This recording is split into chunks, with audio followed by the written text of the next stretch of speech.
Hello everybody, Mr. Jiggles here, and welcome back to another Diablo 3 video. As you may know, and as you may have seen, Season 28 has started.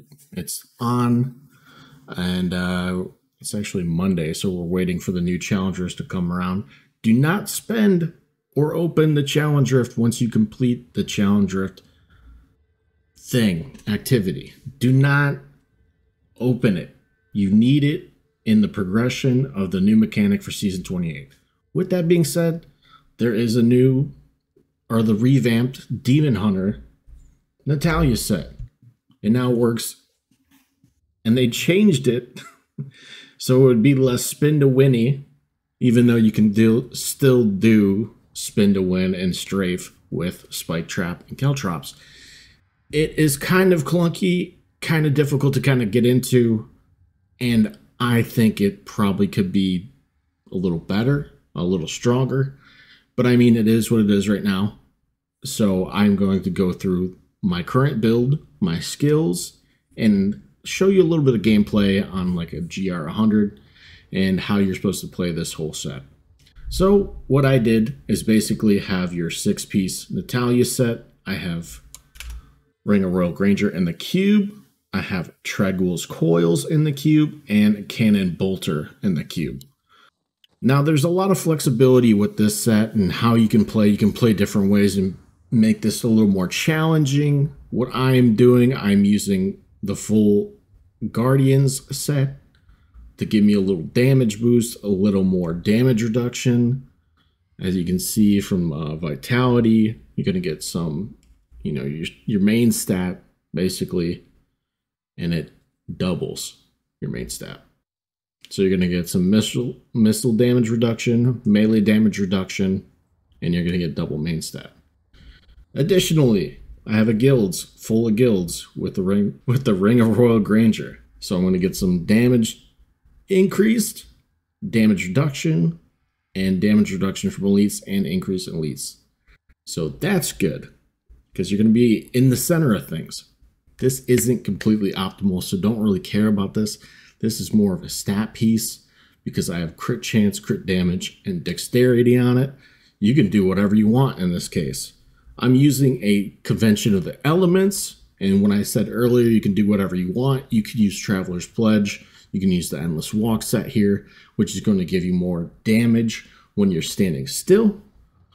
I also have the Stone of Jordan. The reason why I have this is because it stacks elemental damage, and as long as you have certain also not optimal here because I rolled bad on this bracer, but essentially if you're stacking elemental damage here, you could, get some more elemental damage. Or you could use Natalya's ring, which would free up another spot over here for your weapon. Alright, back when I was talking about build diversity, this is the reason why I say so. For example, if you have the Natalya ring on, you do not have to use this, which means you can throw on another one-handed weapon. Now, you have to have a one-handed weapon or a quiver in this case because you are going to need the Demon's Demise and the Cannon Bolter, and the Cannon Bolter limits the amount of things you could do because it is a two-handed crossbow. So you would want to equip the Demon's Demise, and you're going to throw the Cannon Bolter in the cube. Now, additionally, you could add Wraps of Clarity in this instead of all guilds. This is going to give you more damage reduction, and if you are using a Hatred Generator, you're going to get that. You could equip a Dawn, which is going to add a cooldown for Vengeance, which in most cases people use Dark Heart to get damage reduction, so that would be good. You could even go something like Spines of Hatred, which is going to give you Hatred on Chakram cast. You could go Mantle of Channeling to get damage while using Strafe and damage reduction. I don't think you'd really use this, but you can see what I mean. And then additionally, you can use this belt if you wanted to, which would give you Caltrops when using Vault. So the way I have things set up is I kind of utilize I'll run into a room, and if there's a group of enemies over here, I'll kind of spam traps and blow those up. You do not have to hit the traps. You just have to cast whatever your detonate is, which in this case, it's a custom trigger, which allows hatred that a hatred generator to detonate your traps. So you spam the traps, detonate. Spam the traps, detonate. Now that is not the case for all the runes for Spike Trap, so just keep that in mind. Some of them require you to cast a hatred spender to detonate the traps. So what I do is go like that, bam, bam, bam, detonate, and then as they get closer, I'm going to start spamming them at my feet, and then I also cast caltrops to get them closer, and then just keep spamming, detonate, spam, detonate. And as you can see, you have a maximum spike trap armed, okay? So you're going to be really close to all the enemies, and you're going to be keeping them close with caltrops, and then you're just going to blow everything out. Going to cast and blow up, cast and blow up. And you're going to be spamming Shadow Power, which is going to give you damage reduction. In this case, I have something for movement speed as well. You're going to keep Vengeance up, and then also Smokescreen is going to help you move around the map a little more, because you're going to be limited on how fast you move with this build. So, with that in mind, I have Evasive Fire Hardened, which is going to give you armor increase for a couple seconds after casting. You're really close to enemies, so having more armor, more damage reduction, all that stuff is going to be important. Caltrops, Jagged Spikes, you can use whatever you want in this. In this case, I'm just using Jagged Spike. I was curious how it worked. Don't really have too much of a problem with Discipline, but essentially you can do whatever you want. Maybe this would be a better option for you, get some crit chance. Or maybe you just want to, do whatever you want. Maybe you don't want to use a rune. Do whatever you want in that case. Smoke Screen Displacement gives you double move speed while you're casting Smoke Screen, and Spike Trap custom trigger is used because of hatred generators being able to detonate your traps. And you can use whatever rune you want. Just keep in mind that your hatred generator isn't going to detonate all these, and you have to change how you play the build. So Shadow Power, I generally would use Gloom to give you additional damage reduction. I'm going to do that right now. You can use this for additional move speed. But that's about it there. And Vengeance Darkheart, I mean, this is really the only thing that matters, because you're not getting really damage from anything else, and you don't really have a problem with hatred because you're not spending hatred. But if you did have a hatred spender, then maybe you could go this route. But keep in mind, you're going to lose that damage reduction. So what I have for the passive skills, these are going to be different depending on the person. I have Custom Engineering. This is a non-negotiable. It's going to increase your spike traps to 5, which with Spike Trap Custom Trigger, actually with your bracers, are going to give you Scatter Rune, which gives you 2 traps at a time. Normally it'd be 1 trap, but since it's 2 traps, you get essentially 10 traps total here. Non-negotiable, this one. Numbing traps, this is really important for reducing damage because you're going to be in the middle of things. It's going to be really difficult to manage all that stuff, so you're going to need that damage reduction here.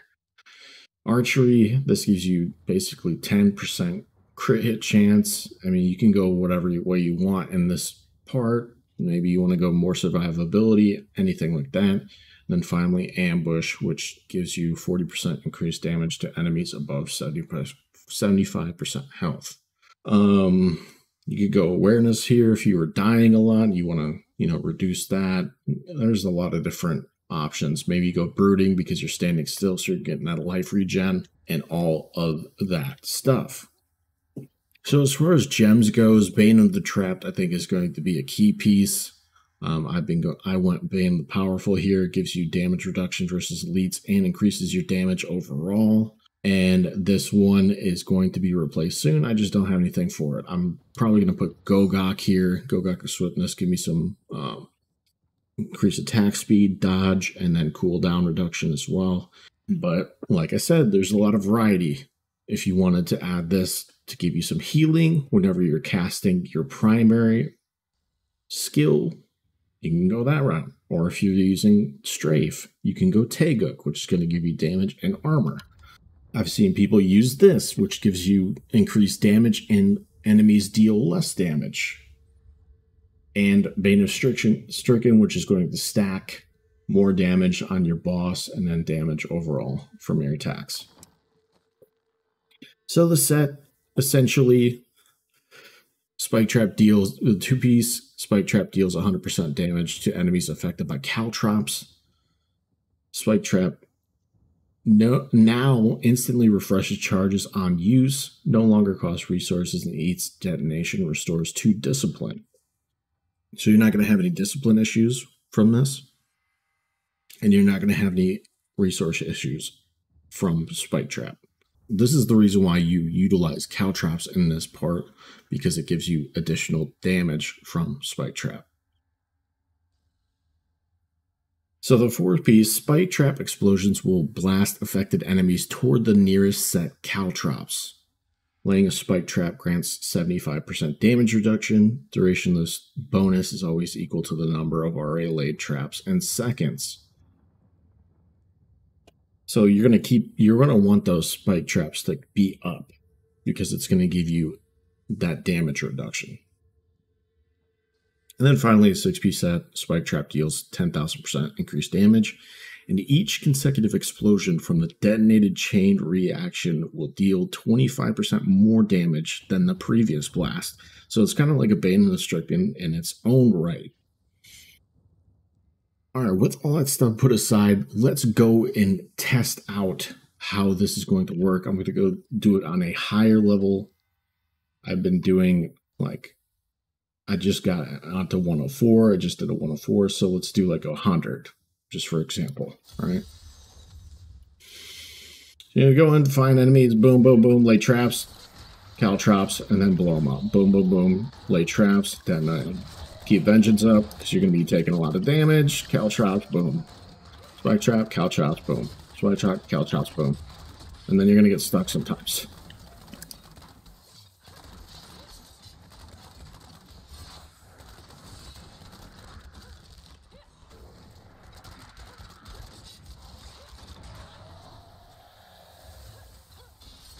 And you are squishy, so keep that in mind.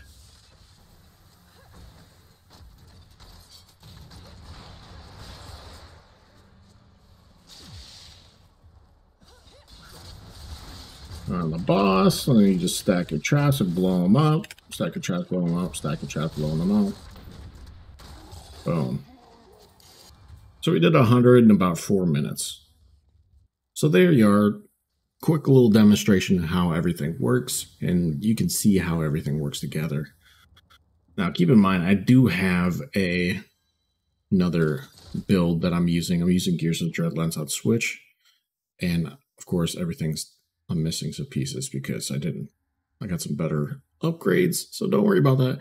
But Gears of Dreadland on Switch for your speed runs and farming bounties, doing all the stuff that requires a lot of movement.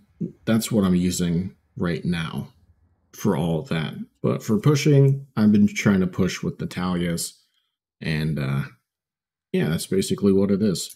Well, I hope you enjoyed the video. Leave in the comments below if you are trying Natalyas this season. Maybe you have a speed build that works for you, and leave that down in the comments below. So if you have any comments on how I can improve my current build, or how you've been playing Natalyas, or if you're playing Natalyas, or if you plan on playing Natalyas, what do you think of the set? What do you think of the changes that Blizzard has done? And if you enjoyed the video, like the video, leave comments below, subscribe for more content. I hope you enjoy the journey of Season 28, and I'll catch you on the next video. See ya.